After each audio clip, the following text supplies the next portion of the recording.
Buongiorno e ben ritrovati con una nuova edizione del TG Flash di New Sicilia. In apertura la Regione accelera sulla gestione dell'emergenza maltempo. Dopo il passaggio del ciclone Harry è stata attivata una cabina di regia a Palazzo d'Orléans guidata dal presidente Renato Schifani. L'obiettivo è meno burocrazia e ristori più rapidi per cittadini e imprese colpite. La priorità ora è ricostruire tenendo conto di un clima che cambia e di un territorio sempre più fragile.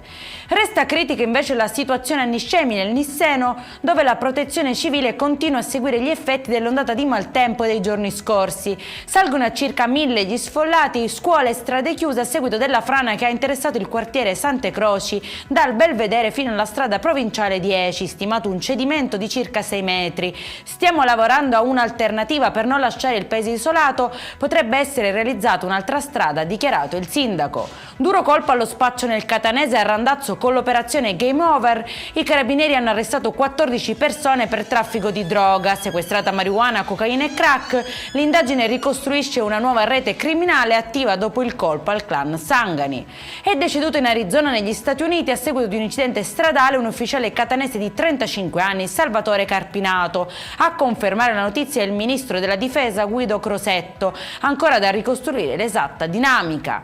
E in chiusura ci spostiamo a Palermo dopo un 23enne finito in manette dopo aver richiesto 2000 euro per la restituzione di uno scooter rubato. La vittima ha denunciato e collaborato con i militari che hanno organizzato l'incontro trappola. Per questa edizione è tutto, prossimo appuntamento alle 19:30. Buona giornata.